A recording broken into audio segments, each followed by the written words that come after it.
Hey YouTube, Shobi here with a review of the Kamen Rider Wizard PlaMonster Series 02 Blue Unicorn. So you got the unicorn here, he's a magical pony, he's kind of like Caldeo for the Pokemons.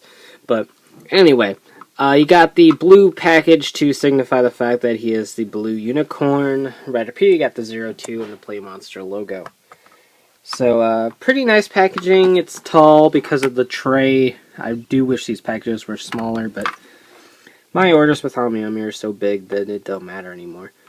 Back here it does show the fact that they can combine, which I will show off, particularly this formation just because it's the one I'm more familiar with.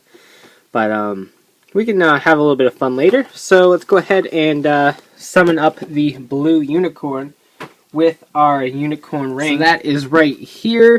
You can see the shape of the unicorn right here, that being the horn in case you can't see it, but it should be fairly obvious. Pretty cool. I like it a little bit less than the Garuda one just because I like red better. But still really cool. The jewel shines fairly nice. I'm going to switch out for the one that I can actually have on my finger. Just like so. And let's go ahead and summon the PlaMonster. So we need our wizard ring. Our wizard driver. We have the wizard ring. I'll go ahead and activate it.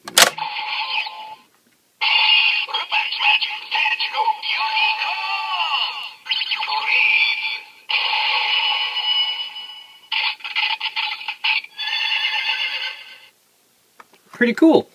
There is an LED in there in case you didn't see it. It's just not very bright. So here is our tray of unicorn limbs. Just like the Garuda, the pieces are marked. So if you take this leg, for instance, there's a star right there. There is a star, you can see it right there on the piece. So in case you can't match shapes, you can match those shapes instead. So pretty easy to build. We're going to go ahead and start with the body just because it makes sense. So pull out the body here, attach the tail, attach the hind legs,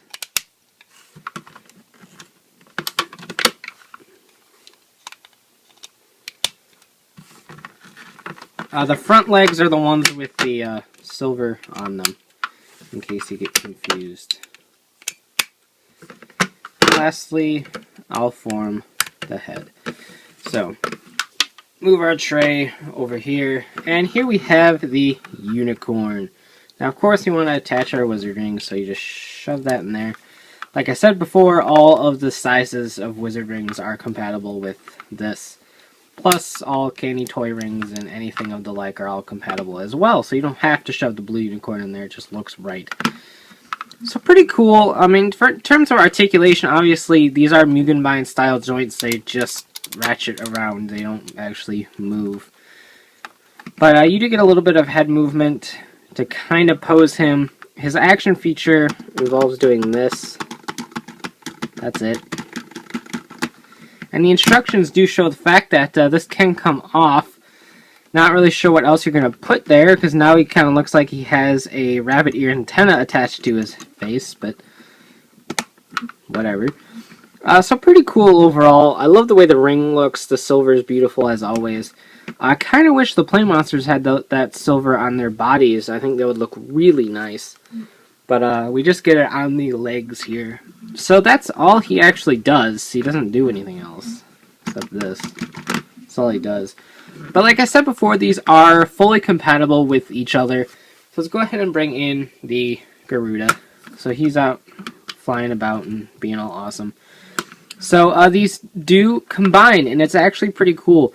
So what you do is you pop off the Garuda piece. This is one of the formations that are in the instructions. You can use your imagination and do all sorts of things. But attach it right there onto the ports on his back. Flip these around. And you have like a Pegasus, or a Pegacorn, or whatever they call Pegasuses with horns. Flying unicorns? I don't know. But you got that going on. Pretty cool, actually. I love the way that this looks. You can switch out their tails if you really want to. Give him the bird tail. You can switch out their heads, actually. If we pop those off,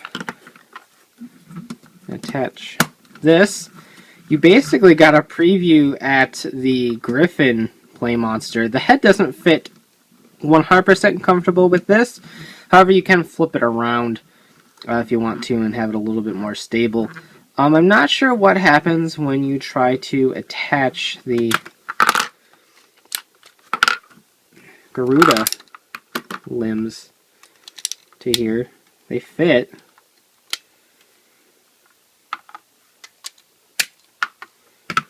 He stands fairly decently too. So if we swap out that piece, I'll just let it go like this. So you actually got a pretty functioning Griffin PlaMonster without that Griffin actually being released. So that's pretty cool. I guess this would be a Hippogryph since it's got the horse things on it. I think that's a Hippogryph. I don't remember my magical creatures off the top of my head, but this is pretty cool.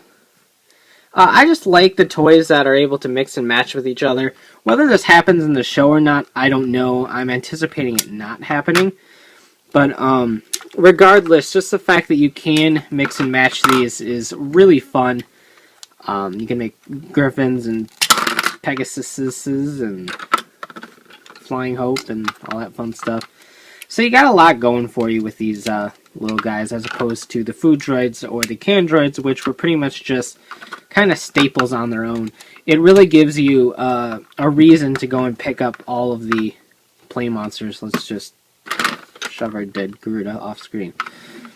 So really cool. I do love the PlaMonsters. I'm a huge fan of like the Joint Gattai series with the mix and match pieces, and the fact that they brought this to the little buddy robot line that they do every year now was really cool to me, and so I was excited for that. And just to find out that these are compatible with each other. There's some crazy formation in the instructions with the Kraken, and it looks like some sort of weird demonic creature. That's really fun too. So we'll have a little bit more fun in the Kraken review once that comes out next month, and we can have some fun combining times with these. But pretty cool. If you have a kid that's a fan of building, then obviously this is a really great line for them. If you yourself like building toys and stuff, then this is a really great line with functionality. If you don't want to get the PlaMonster, you can get the Blue Unicorn Ring through a Candy Toy and Gashapon sets in the near future. So if you don't want this fun little guy that can shake his horn at you and turn into other magical creatures and be cool, and you can use a small ring and then ride him. If you don't want that kind of fun because you're just sad, then you can totally just get the ring by itself. But I do recommend picking this up. You can find them pretty cheap. I've seen a Garuda go for, I think, $1,500 on Mandarake. So if you bide your time a little bit, you can get these guys pretty cheap. They just don't sell like they used to with the Double franchise. So be sure to check out ShukenShobi.com for latest updates, my reviews and hauls. And of course, check out RidersRangersAndRambles.com, the podcast bringing you the latest token news in the craziest way possible. And you can buy this guy and more Wizard merchandise at cstoysjapan.com. So take care and have a great one. Bye.